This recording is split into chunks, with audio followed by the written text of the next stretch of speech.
Welcome to the Live Full, Work Fun podcast. This is the show to encourage you to live your life to the fullest and do fun work that fuels your lifestyle. Hi, I'm your host, Gayla Scrivener. Every week, you'll be introduced to amazing guests, useful resources, and inspirational stories.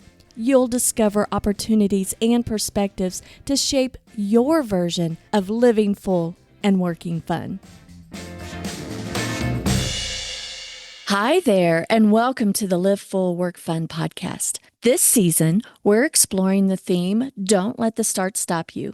It's a powerful reminder that while beginnings can be daunting, they're also the gateway to growth, success, and happiness. Throughout this season, we're discussing how to push through those initial difficulties to take that important first step toward your big goals, even when it feels overwhelming. I'm Gayla Scrivener, joined by my co-host, Fran Attilio. Hey there, Fran. Hey, Gayla. Oh, my goodness. Last time we talked about task paralysis. My big question for you is that as business owners, or just in life, can we truly disconnect from work? Oh my gosh, Gayla, this is coming up at the perfect time. We were talking about this the other day. Actually, from task paralysis, I talked about this day where I was sitting on the floor thinking I can't move. It happened to be the week before I was going on vacation. And I haven't taken a vacation since I started my business. I've taken little things. Taking little things. I mean, a Yeah. vacation or just totally a sabbatical. Yes. Whatever Have not that shut down. is. Yeah. Particularly as a business owner, we seem to be always on. I mean, It Yes. seems like we're compelled, but I remember even in my corporate world, I was married to my job. Absolutely. And I did, whether it was this business or my corporate job, I worked all the time. And if I didn't work, I felt absolute guilt that I wasn't working, right? Because if you're not working, you're not worthy. That's the message you're taught. Right. From school days, you're taught that, right? So I have that sitting on the floor moment. It happened to be about how am I going to keep up with everything while I'm away? I even packed a small amount of work to take with me. And I made a promise to myself as I got on the plane. I said, wait a second, you're going on a vacation with your two daughters, both who are getting older. One day in the near future are going to be moving out on their own. I need to enjoy this. I also needed to recharge. It wasn't planned this way. Like I said, I brought a stack of work with me. I didn't look at one email. I did not work on one project. I even put aside some personal development work I wanted to do and immersed myself 100% in my family and laughed and had the best time. And when those thoughts would come up and tried to tug on me of guilt, I went, no. I'm right where I'm supposed to be. And I'm going to give my girls my 100% presence. Gayla, while my intention was focused towards my girls, I came home a different person. The world did not end. The work world did not end. My personal world did not end. The world was still, my whole life was still there. And I will tell you for the first time, and I was away for 9 days. Normally I would come home from a vacation and that first day back, I'd be in task paralysis, total overwhelm. Oh my God, I got to catch up. I was in, and I still am. And I want to bottle this. So I've been working on how do I bottle this feeling? One of them is to know I have to take a vacation every year, but this feeling Maybe more. And maybe more. Right. And figuring, it's a good point. Maybe it's like every quarter or something like that. And maybe it's not 9 days every time, but really shutting off because Gayla, I came back and I packed my schedule this week, knowing I was off last week. And normally I have no call zones, but this one week I made the exception to make sure I caught up with everybody. And I'm doing it. And I'm doing it with a clear mind. And I'm not beating myself up. And there have been a couple of things that have come up where I needed to take care of some stuff personally. I'm just dealing with it. And I'm a different person. And that disconnect you can take. And I say this with every ounce of my being, you must take. I'll leave you with this as we navigate this conversation. A friend said to me recently, one of the things that she does is when she comes back from a trip, she schedules the next one while she's in this zone. So yes, you can do it.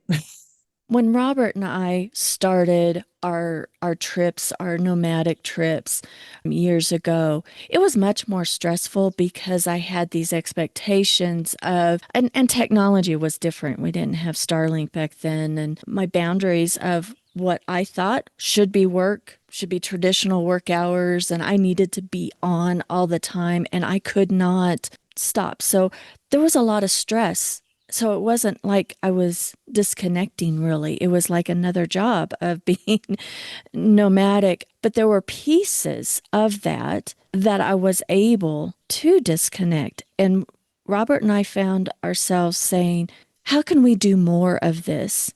And how can we be able to integrate work and being nomadic? But that is, and to me, that's not a vacation and a total disconnect.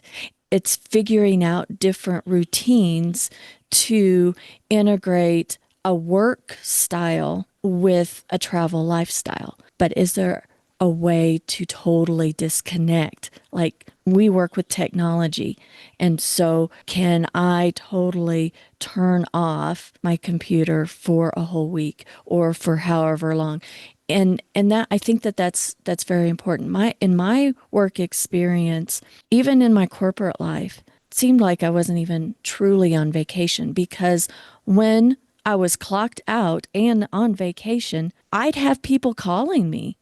I remember, being on a family vacation in San Francisco in a hotel room, and I get these calls of panic things that were not even in the whole grand scheme of things, not that important. So, what did that do in that situation? Oh, it was even my wedding day. My boss called on my wedding day to Robert. I was like, it was a Tuesday, and I wanted to take just one flippin' day off to get married. I get this call from my boss, and I said, this is my day off. I just got married. And he's like, oh, well, I mean, I didn't really announce, and we didn't have a big ceremony or anything, but it was supposed to be a day to myself. I did not set the boundaries of, hey, don't call me, or I could have chosen not to answer that call. Would the world have come to an end? Would I have lost my job? At the time, maybe I thought that. And that's why I pulled in and did that. But when you get interrupted like that, when it's supposed to be your day, your week, your sabbatical, it weighs you down. And then you feel like you have to get into that. I have learned to really be able to disconnect. I choose to not have digital interruptions, especially when I want to be in that zone. Being totally disconnected, that's how you can totally recharge. And we can do that on weekends or afternoons and stuff like that. But I think it's important to have, like you had, 9 days. 9 days. And before you went, I know that you were talking and saying, I've already got planned because you're a really big planner and you want to have things so, but it's like, okay, I'm going to keep up with my emails and this, that, and the other. And I was like, Fran, why don't you not do your emails? That's just going to bring you down because then you're going to have more things on your mind that you've got to do when you get back. You took my advice and I like, did. There was something else you said to me, which is time off should be doing and vacation should be doing something you don't normally do. I'm going to change something we said. It's not can you disconnect? You must disconnect.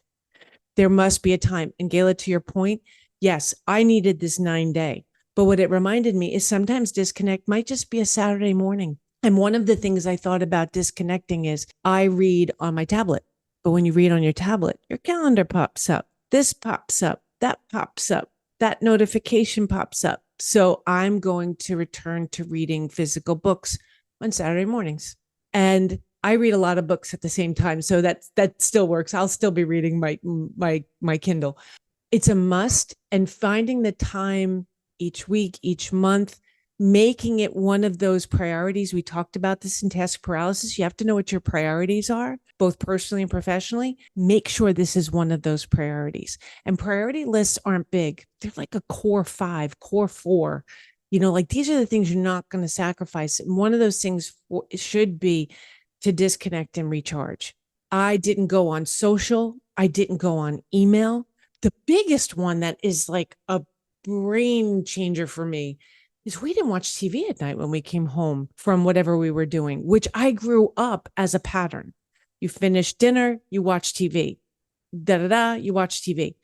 So when I came home, I'm like, wow, there's this period of time I could do something else with it instead of sitting in front of the TV.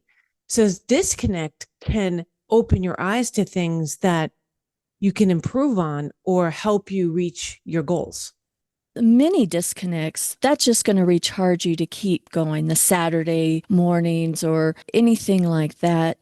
But to truly have a sabbatical, have a longer period of time, it changes your perspective totally. Before your vacation, for your 9 day total, I'm going to do something different. I'm going to totally focus on where I'm at and enjoy who I'm with and where I'm at and not be pulled to other responsibilities that you have. You need a break from responsibility that you normally have. And it needs to be more than an afternoon, a morning, a day, a weekend. And I love what you said that when you're in this mode, plan for your next one. Robert and I have gotten into the habit that, I mean, we're in the middle of one year. We're already thinking of next year and blocking off.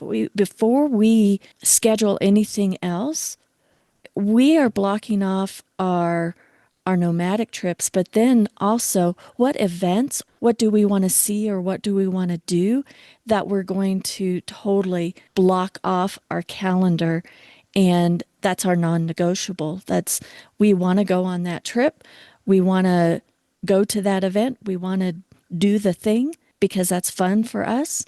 Then that's the first thing that's scheduled on our calendar. And I have found that if we prioritize that better, life, I mean, for the last several years when we've been doing this, not several, maybe 5, we've gotten better at it, blocking off the fun time, the quote unquote fun time, not just one day. I mean, there could be just one day, but weeks at a time, and reimagine how that life can be, and totally and completely being in the moment and not being pulled away back to your work or to responsibilities, to the worry. When you come back, you have a totally new perspective.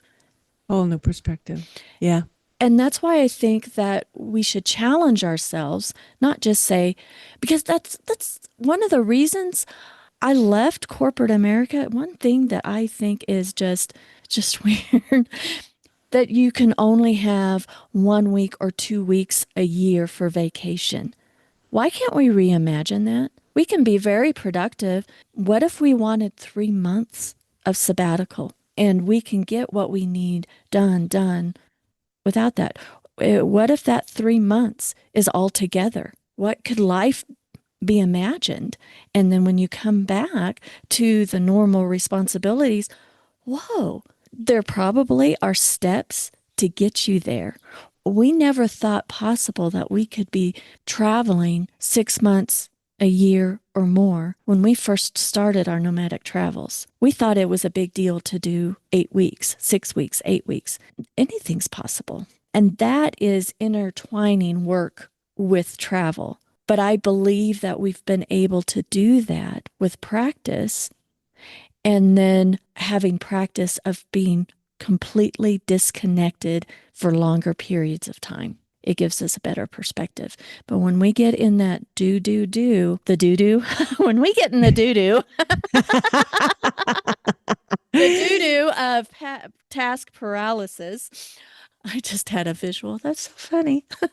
But we keep those negative ninnies, the voices of those negative ninnies in our head that we should be doing this and being overcritical, being in the moment of where you are right now and totally disconnecting. I say that you've got to have at least a week or more. I think you just get started on that creativity because it takes you a few days to get out of work mode and into total immersion. So I challenge everyone listening, do you prioritize your disconnect time and then make those boundaries with yourself and with your clients? You had set up boundaries with your clients saying, hey, I'm out this particular week. Yep. And you had things in place. If something were to happen, it could wait. It could wait. Or there was somebody that they could contact. What was the biggest thing that came out of your vacation? Prioritize myself again. I was putting everything and everyone before me, and it was affecting my health. I wasn't exercising as often, and I don't exercise to achieve a certain weight or look. I know it's my stress reducer. I was sacrificing my movement. I call it movement. I don't like calling it exercise, actually. I was sacrificing my movement time, and it really helped me get clear on my priorities. And while I do want to be out there and see friends and be social, my life is in a little bit of a reset right now. So I realized when I came home, I wanted to keep it simple to three priorities, top priorities, which is getting back to fortifying my health, spending better quality time with my girls, not just watching TV. And the third was really getting back in the groove of flow with my business. I know that there's no social thing in there. Those will happen. I'll go to a concert here, I'll go see a friend there. But those first three are my drivers. Once I get those humming again, similar to what we talked about, my meditation and my journaling habit, once I get those three habits humming again, I'll get back to the social priority and things like that. But for me right now in this season of my life, those three, when we talked about task paralysis, I had this vision of driving through fog, right? You know, you have to keep taking a step forward. There's this point where the fog clears and everything, the fog lifts. That's what the disconnect and the recharge did for me. All the fog lifted. And I now really see what I want to do and what my priorities are. And they may not match up to other people's, and that's okay. They're my priorities, my boundaries, but they're now going to help me know when to say yes to things, when to say no to things, to help find this groove again. And that's what the disconnect and the recharge does for you. It lifts that fog. Well, I am so glad that we had this conversation, and I'm going to challenge you and all of our listeners. Have you gotten out your calendar? Is your next disconnect, your sabbatical, a week or more on the calendar? Have you scheduled that yet? Because that's something that you can look forward to, right?